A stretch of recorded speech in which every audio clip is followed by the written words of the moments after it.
The 2022 midterms were a huge success for progressive Democrats. Of the 18 candidates the Progressive Caucus endorsed this cycle, 16 have won their races so far, including the first Gen Z Congress member, Maxwell Frost of Florida, former Austin City Council member Greg Casar, and a trio of state representatives, Delia Ramirez in Illinois, Jasmine Crockett in Texas, and Summer Lee, the first black woman elected to the House from Pennsylvania, making this upcoming Democratic caucus the most progressive that we have seen in decades. Oh, okay, but there's one caveat. Republicans have officially taken control of the House. NBC News projects that they have reached that 218-seat threshold with a couple of races still uncalled. But even if it comes down to a majority of just one Republican, it does still give people like Kevin McCarthy and Marjorie Greene leverage over legislation, investigations, and funding the government over the next 2 years. So what can this new larger group of progressives accomplish? Well, joining me now is Congresswoman Pramila Jayapal of Washington, who is the chair of the House Progressive Caucus. We have a very adorable picture. I'm going to show it to you. This is Maxwell Frost's selfie that he took. There you guys are. You guys are looking great. You look very happy. But now that you know that you're looking at a Kevin McCarthy speakership, are you less happy? Well, of course. I mean, there's no question we would have been happiest if we could have held the House and done the rest of the agenda, which clearly the country responded to, Joy. I mean, when you look at the election results, and here's the thing, if you promise a bunch of things and you put together a diverse coalition, and then you deliver on things like climate change and student debt cancellation and the American Rescue Plan, people get excited and they want to come out and vote for you. If you say we're going to codify abortion rights and voting rights, so there's a lot of the agenda that we still have to get done. But I will tell you that the power of the populist progressive movement across the country is clear. It's clear with these candidates who are not just candidates that won in deep blue districts. They are candidates who won in very competitive frontline districts, like in Pennsylvania, in Oregon. We got 2 progressives elected in frontline districts in Oregon.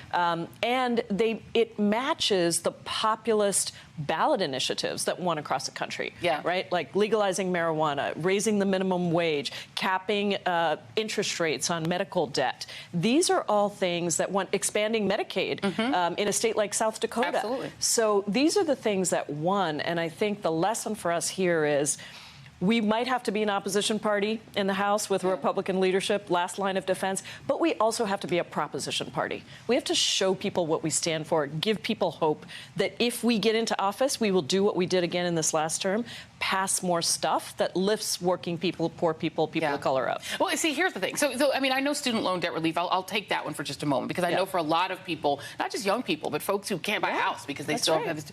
It was a big deal. The fear now is that the vengeful other side, that their goal will be to try to take away those things, to somehow repeal that legislation, to go after that, because they're very much against it. They filed lawsuits about it.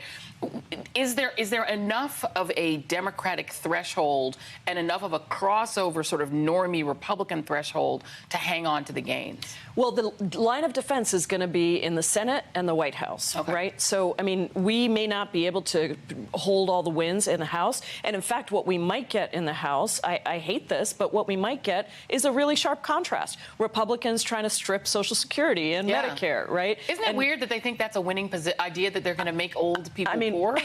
Why do they think that, stripping abortion rights is popular? Have they seen the polling across the country? I mean, I don't know that this is all going to be logical, and they're going to have a very slim margin in the House, which means that somebody tried to compare the Freedom Caucus and the Progressive Caucus, and I said, oh, I'm sorry, they're totally different. Very different. The Progressive Caucus is a caucus of yes. We know how to govern. We know how to push. We'll push. But we know how to govern. We know how to land the plane. We know how to get stuff done. We have real values that drive us. The Freedom Caucus is a caucus of no. They don't know how to govern. I don't know what they stand for, and they really want to blow things up. And so I think that's the fight you're going to see now between the Marjorie Taylor Greenes and maybe some more, moderate members who might have won in blue districts. They're going to have to run again in 2 years. and they're going to have to decide, do they want to be the party of Donald Trump and continue to do that, or do they actually want to try and work with us to get some things done? I think they stand for impeaching Hunter Biden, even though he's not president. But let's go on to the lame duck. I have to talk lame duck. Sorry for my audience. I got to do some nerdy stuff here with the Congresswoman. The lame duck then now becomes really important. Yes. Because it is the last chance for those who are not familiar with the way kind of it works, is that you guys now have the current caucus is still in place until the new Congress comes in January. So there's a possibility that you guys can get some priorities done. What would be at the top of the list? Because we know that there's an issue with DACA. Yes. And there might be an opening. We're hearing some reporting that there might be an opening in the Senate to do something on DACA. Voting rights would be great because obviously, clearly, we need some work on that. And police reform, I know, was still left on the table. What do you think could, in theory, get done in the lame duck? Well, immigration, DACA, and farm worker modernization, I mean, those two populations are bipartisan. They both got bipartisan votes. So the hope is that we can get to something that we can pass in this lame duck session with this Senate and this House.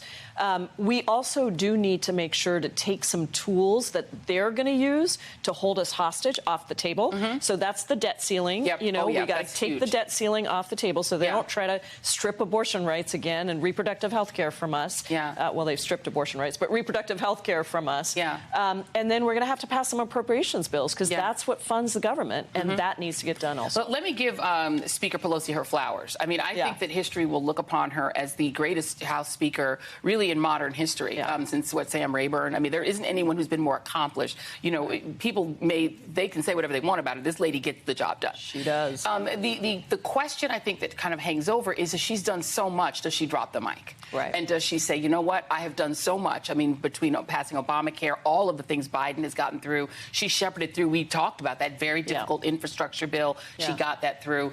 Do you expect her to remain and obviously dealing with her husband and what the horrors that happened to him, God bless him. What do you think? Do you think she stays in? I really don't know, and I think she can probably do whatever she wants. I think, you know, she is a phenomenal She can do speaker. it and do it in heels, by the way. She can, and I'll tell you, I've traveled with her. I've had the honor of going on delegations overseas. She is incredible.